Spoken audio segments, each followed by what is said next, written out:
வணக்கம், இது உங்கள் பிவி அஸ்ட்ரோ. இந்த வீடியோவில் வக்ரம் பெற்ற கிரகங்கள் எப்பேற்பட்ட பலன்களை கொடுக்கும், வக்ரம் பெற்ற கிரகம் என்ன பலனை கொடுக்கும், அது என்ன செய்யும் அப்படின்றத இந்த வீடியோவில் பார்க்கலான்னு இருக்கும். ஸோ வக்ரம் பெறக்கூடிய கிரகங்கள் என்னென்ன அப்படின்னா குரு, சுக்கிரன், புதன், செவ்வாய் மற்றும் சனி. இந்த 5 கிரகம் தான், சூரியன் சந்திரனை தவிர்த்து. ஏன்னா ராகு கேது ஆல்ரெடி வக்ரம் பெற்ற கிரகங்கள் தான், சரிங்களா.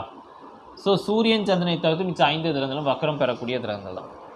இதில் ஜாதகத்தில் பார்த்தோன்னு எப்படி தெரிஞ்சுக்கலாம் அப்படின்னா, சூரியனுக்கு 6, 7, 8 இந்த 5 கிரகங்கள் ஏதேனும் நின்றால் அந்த கிரகங்கள் வக்ரம்.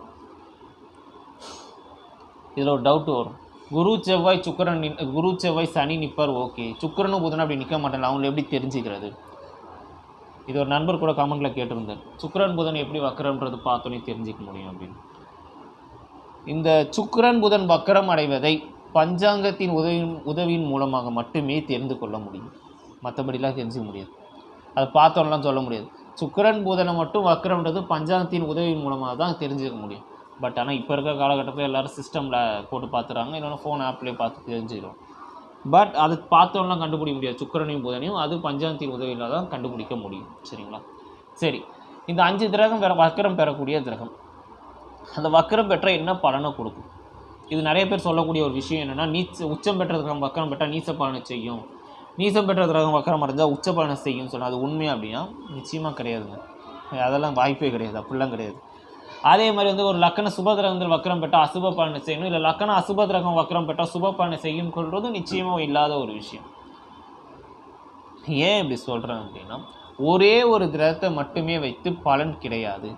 ஒரு கிரகம் வக்ரம், அந்த கிரகத்தின் தசாபுத்தி வருது, அந்த கிரகத்தை மட்டும் வச்சு தான் உங்களோட ஜாதக பலனா அப்படின்னா நிச்சயமாக கிடையாது. 9 கிரகத்தின் நிலையை வைத்து தான் ஒரு ஜாதக கட்டத்தின் பலனை சொல்ல முடியும்.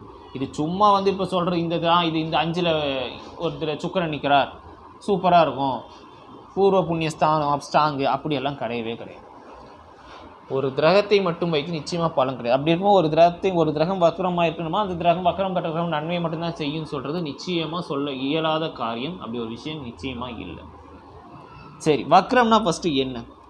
இயல்பு நிலைக்கு மாறாக செய்வது, அதுதான் வக்ரம் சொல்லுவாங்க.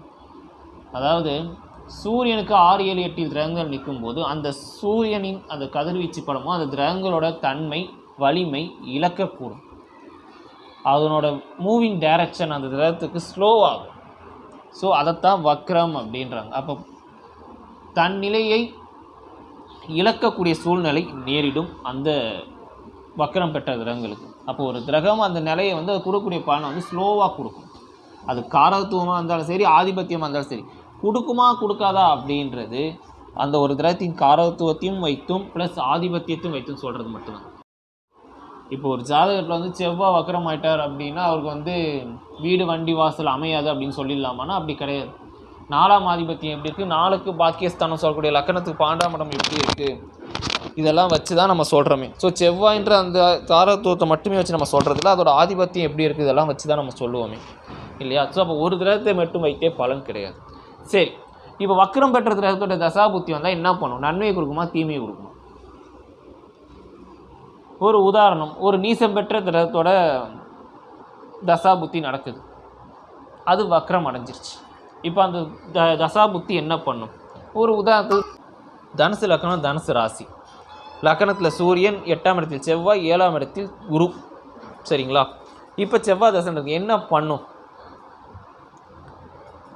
செவ்வாய் தசை நம்ம உறுதியாக இந்த இடத்துல சொல்லலாம், செவ்வாய் தசை நடக்கும்போது குழந்தையினால் கஷ்ட நஷ்டம் ஏற்படும், இல்லை குழந்தைக்கு பிரச்சனை வரணும், இல்லை குழந்தையினால் பிரச்சனை வரணும் ஃபஸ்ட்டு. 2வது, அவர் தொழில் ரீதியாக பிரச்சனை வரணும், தொழிலில் இடம் மாற்றம், தொழிலில் மாற்றம், வேலை செய்கிற இடத்துல சண்டை சச்சரவு, இல்லை வேலை போகிறது, இந்த மாதிரி தொழிலில் பிரச்சனைகள் ஏற்படும், இல்லை தொழில் மாற்றம் ஏற்படும். ஆனால் தொழிலில் நிச்சயமாக பிரச்சனையாக தான் இருக்கும், அது நல்ல சுப மாற்றமாக இருக்காது, பிரச்சனையில் தான் நிற்கும். இதுதான் பலன். அது வக்ரம் ஆனாலும் இதான் பலன், வக்ரம் ஆகலைனாலும் இதான் பலன். சரி, அந்த இடத்துல செவ்வாயோட புதன் கூடியிருக்காருன்னு வச்சோம், லக்கணத்துக்கு பாதகாதிபதி 10 கூடிய ஜீவனாதிபதி தான். 8ஆம் இடத்துல செவ்வாய் புதன் 1 கூடியிருக்காங்க, அப்பயும் அந்த செவ்வாய் வக்ரம், செவ்வாய் தசை நடக்குது. இந்த இடத்துல 100% சொல்லலாம், நிச்சயமாக வேலை போயிடும். அவர் வேலைக்கு போயிட்டு இருந்தால் வேலை போயிடும், தொழில் பண்ணியிருந்தால் நஷ்டமாயிடும், கடையை இழுத்து மூடிடுவாங்க. இதுதான் பலன் இந்த ஜாதகக்காரர். அது என்ன, ஏன்னா தனுசு லக்கணம், தனுசு ராசி, லக்கணத்தில் சூரியன், 8ல் செவ்வாய், 7ல் குரு. இந்த வக்கரம் செவ்வாய் ஆகியிருந்தாலும் இதான் பலன். இல்லை சூரியன் இல்லை சூரியன் லக்கணத்துக்கு சூரியன் வேறு எங்கேயா லக்கணத்துக்கு 7ஆம் இடத்துல இருந்தால் செவ்வாய்க்கு 12ல் இருப்பார். செவ்வாய் வக்கரம் ஆளனாலும் இதான் பலன். செவ்வாய் திசை லக்கணத்துக்கு பஞ்சமாதிபதி யோகாதிபதி யோகத்தை கொடுப்பாரா? நிச்சயமாக கொடுக்க மாட்டார். இப்படி அமர்ந்திருந்தால் அவர் நீசம் பெற்றதுக்காக வக்கரம் ஆனாலும் இதான் பலன், வக்கரம் ஆளனாலும் இதுதான் பலன். ஏன்? ஃபஸ்ட்டு பாயிண்ட், ஒரு கிரகம் தசை நடத்துதுன்னா அந்த தசாநாதன் எந்த அளவு வலிமையாக இருக்கார் அப்படின்றது தான் பார்க்கணும். இந்த இடத்துல லக்கணத்துக்கு பஞ்சமாதிபதி ராசிக்கும் யோகாதிபதி 8ல் அமர்ந்தது பெரிய தவறெல்லாம் இல்லை. ஏன்னா பஞ்சமாதிபதி 8ல் அமர்ந்தாலும் விரையாதிபதி 8ல் அமரலாம், தவறில்லை. கெட்டவர் கெடலாம், தவறு கிடையாது. ஆனால் அந்த இடத்துல நீசம் ஆகிட்டார்.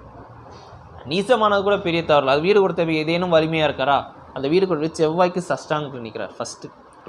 அந்த செவ்வாய்க்கு யோகாதிபதி குருவும் சூரியனுமே. அந்த செவ்வாய்க்கு 6ல் சூரியனும் செவ்வாய்க்கு 12ல் குருவும் போய் லாக் ஆகிட்டார். அப்போ செவ்வாய் தசை வரும்போது செவ்வாய்க்கு நட்புகளோட துணை சுத்தமாக இல்லை, வீடு கொடுத்த அதிபதியும் ஸ்ட்ராங்காக இல்லை, அவரும் அந்த இடத்துல நீசம். ஸோ டோட்டலாக கெடுத்துரும். ஏன் அந்த இடத்துல புதன் கொண்டா டெஃபினட்டாக கெடுக்கும்னு சொன்னேன் அப்படின்னா 5ஆம் இடம் தான் மனசு ஸ்தானம். மனசு ஸ்தானத்துக்கு 6, 8 லக்கணத்துக்கு 6 இடத்துல 5ஆம் இடத்தை மேஷம் பண்ணிக்கு 6, 8 இந்த செவ்வாய் புதன் தான் வருவாங்க. 10ஆம் இடம் தொழில் ஸ்தானத்துக்கும் அஷ்டமாதிபதி இந்த செவ்வாய் தான். புதனோட கூடினா நிச்சயமாக தொழில் ரீதியாக இடர்பாடு பெற்று தொழிலோ இல்லை வேலையோ இழப்பீடு ஏற்பட்டு மன ரீதியாக நொந்து நூடுல்ஸ் ஆகணும். இப்படி இல்லைன்னா குழந்தை வழியில் ஏதாவது பிரச்சனை விட்டு அதன் மூலிமா மன ரீதியாக நொந்து நூடுல்ஸ் ஆக வேண்டிய சூழ்நிலை நிச்சயமாக உருவாக்கக்கூடும். இதுதான் பலன். அது வக்கரம் அடைஞ்சாலும் சரி அடையினாலும் சரி, இதுதான் கான்செப்ட். என்ன காரணம் அப்படின்னா, இப்போ நீங்கள் ஒரு வண்டி எடுத்துகிட்டு ஒரு ரோட்டில் போகிறீங்க, உங்கள் வண்டி தான், நீங்கள் தான் ஓட்டுறீங்க, ஒரே ஸ்ட்ரெயிட்டாக போகணும், 1 கிலோமீட்டர் போகணும் அப்படின்னு போகிறீங்க. இப்போ வண்டியில் ஸ்ட்ரெயிட்டாக போயிட்டே இருக்கீங்க அப்படின்னும் போது ஒரே மாதிரி தான் ரோடு ஸ்ட்ரெயிட்டாக தான் இருக்கும். ஆனால் நீங்கள் ஸ்ட்ரெயிட்டாக மட்டுமா போவீங்க? திடீர்னு ஒருத்தர் ரைட்டில் ஹார்ன் அடிப்பான், லெஃப்ட்டில் வருவோம், லெஃப்ட்டில் ஹார்ன் அடிப்பான், இந்த பக்கம் நம்ம ஒதுங்கி வருவோம், திடீர்னு முன்னாடி இருக்கும் சடனாக பிரேக் போடுவோம், அப்போ நம்ம சடனாக நிப்பாட்டுவோம். ஸோ வண்டி உங்களுது தான், ஓனர் நீங்கள் தான், ஓட்டுறது நீங்கள் தான். ஆனால் உங்கள் இஷ்டத்துக்கு அந்த இடத்துல ஓட்ட முடியாது. மற்ற அருகில் இருக்கிற நிலையை கொண்டு தான் நம்ம அதுக்கேற்ற மாதிரி தான் வண்டி ஓட்ட முடியும். அதே மாதிரி தான் ஒரு கிரகம் தசை நடத்துதுன்னா அந்த தசாநாதன் வலிமை என்ன, அந்த தசாநாதனுக்கு நட்புகோள் துணை இருக்கிறதா இல்லையா, அது நிற்கக்கூடிய நிலை என்ன, அது ராசிக்கு எப்படி இருக்குது, லக்கணத்துக்கு எப்படி இருக்குது, அது அந்த கிரகத்துக்கு ஆப்போசிட் பிளானட்டோட துணையில் இருக்கா இல்லை சுபகிரகத்தோட பார்வையில் தொடர்பு இருக்கா, இது எல்லாமே வச்சு தான் அந்த தசா புத்தி நன்மையா தீமையான்னு சொல்கிறது. மொட்டையாக ஒரு கிரகம் உச்சமாக இருந்தால் நன்மையை செய்யும், நீசமாக இருந்தால் கெடுத்துரும், வக்கரம் பெற்றா சூப்பராக இருக்கும்னு சொல்கிறதெல்லாம் நிச்சயமாக ஒரு விஷயம் கிடையவே கிடையாது. நல்லா புரிஞ்சுக்கோங்க. அப்போ நீ இந்த சொன்ன கான்செப்ட் படி செவ்வாய் வக்கரம் பெற்றிருந்தால் செவ்வாய் நீசப்பட்டு வக்கரம் பெற்றதில்ல நட்பு யோக பலனை கொடுக்கணும். ஆனால் நிச்சயமாக நான் இப்படி சொன்ன இந்த பேட்டர்லாம் கொடுக்கவே கொடுக்காது. ஏன்னா செவ்வாய்க்கு யோகா எல்லாமே மறைஞ்சிருச்சு, லக்கணக்கு ராசிக்கு அவரும் வலிமை இல்லாமல் தான் நிற்கிறாரு. ஆனால் வக்கரம் தான், பட் நோ யூஸ். இதுதான் கான்செப்ட். ஸோ ஒரே ஒரு கிரகத்தை மட்டுமே வைத்து அந்த கிரகத்துக்கு பலன் கிடையாது. ஒரு கிரகத்தை மட்டுமே வச்சு பலன் சொல்கிறது நிச்சயமாக அந்த பலன் சரியாக வராது. சரிங்களா? அதே மாதிரி ஒரு கிரகம் வக்கரம் பெற்றுச்சு அப்படின்னா அதோட காரகத்துவம் சற்று தாமதமாக கிடைக்கும். உயிர் காரகத்துவம்ன்றது தாமதமாக தான் கிடைக்கும். இப்போ செவ்வாயோ சுக்கிரனோ குருவோ சனியோ புதனோ எந்த கிரகம் வக்கரம் பெற்றிருந்தாலும் அதில் தடைகள் ஏற்படும். கிடைக்கவே கிடைக்காதுன்னா அர்த்தம் கிடையாது. அது கிடைக்கவே கிடைக்காதுன்னா இப்போ ஆதிபத்தியத்தையும் பார்த்து மேட்ச் பண்ணி சொல்கிறது. சரிங்களா? காரகத்துவம் ஒரு கிரகத்தை மட்டுமே வச்சு சொல்லிட முடியாது. அதோட ஆதிபத்தியம் எப்படி இருக்குது அப்படின்றதையும் சேர்த்து வச்சு தான் சொல்லணுமே. சரிங்களா?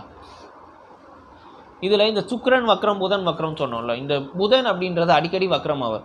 புதன் வக்கரம் ஆவர், அஸ்தங்கம் ஆவர், வக்கர நிவர்த்தி ஆவர். அவர் அடிக்கடி ஆகிக்கிட்டே தான் இருப்பார்.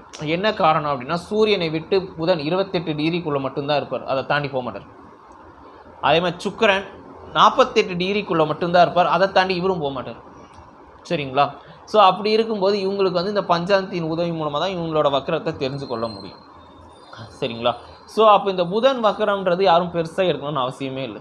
ஏன்னா நிறைய ஜாத்தை பார்த்த ஒரு அனுபவத்தில் எக்ஸ்பீரியன்ஸ் வரும்போது புதன் வக்கரம் ஆகிறது, அஸ்தங்கம் ஆகுது, வக்கர நிவர்த்தி அடிக்கடி ஆகிட்டே இருக்கு. அதனால் பெருசாக ஒன்றும் புதன் கெட்டு போகல. புதன் அதோட பலனை ஒன்றும் கொடுக்க இயலாமலாம் இல்லை, நல்லா தான் இருக்கார்.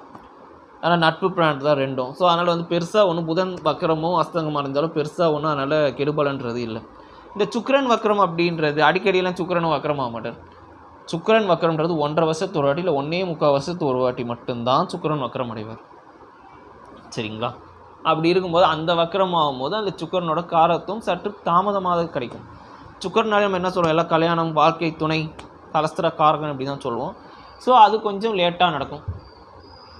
இவ்வளோ தான் விஷயம். அது நடக்குமா நடக்காதான்றது சுக்கிரனை மட்டுமே வச்சு சொல்லக்கூடாது. 3ஆம் இடம் போகஸ்வகம், 7ஆம் இடம் கலஸ்திரஸ்தானம், 2ஆம் இடம் குடும்பஸ்தானம், இதெல்லாம் வச்சு தான் சொல்லணுமே. சரிங்களா? ஸோ வக்ரம் பெற்ற கிரகம் அப்படின்றது தன் இயல்பு நிலைக்கு மாறாத செயல்படும் அப்படின்னு சொல்லுவாங்க. பட் அதனோட நடைமுறையில் உள்ள தசாபுத்தி வரும்போது அது நற்பலனை கொடுக்குமா தீய பலனை கொடுக்குமான்றது வக்ரம்ன்ற அந்த ஒரு கான்செப்டை வச்சு மட்டுமே நிச்சயமாக யாராலையும் சொல்ல முடியாது. அப்படி சொன்னாலும் நிச்சயமாக பலன் கரெக்டாலாம் வரவே வராது. பொதுவாக வேணால் சொல்லிக்கலாமே தவிர, பட் ஒரு பலன் சொல்கிறோம் அப்படின்னா அது லக்கணத்துக்கு எப்படி இருக்குது, அந்த தசாநாதன் ராசிக்கு எப்படி இருக்குது, அதில் நிற்கக்கூடிய கதி என்ன, எந்த அளவுக்கு வலிமையாக இருக்குது, அது வீடு கொடுத்த அதிபதி நிலை என்ன, அது நட்பு கிரகத்தோட துணையாக இருக்கா, இல்லை அது லக்கண அசுப கிரகம் சொல்லக்கூடிய கிரகத்தோட துணை இருக்கா, இதெல்லாம் வைத்து தான் அந்த தசா புத்தி உயர்வா தாழ்வான்னு சொல்கிறதே தவிர்த்து உச்சமாக இருந்தால் நன்மையை செய்யும், நீசம் பெற்ற கிரகம் வக்கரமாக இருந்தால் நன்மையை செய்யும் அப்படியெல்லாம் ஒரு விஷயம் நிச்சயமாக கிடையாதுங்க. அப்படி சொன்னால் பலனும் கரெக்டாக வராது. சரிங்களா? ஸோ இதுதான் விஷயம். நாம் அடுத்த வீடியோவில் வேறொரு தலைப்புடன் சந்திப்போம். நன்றி, வணக்கம்.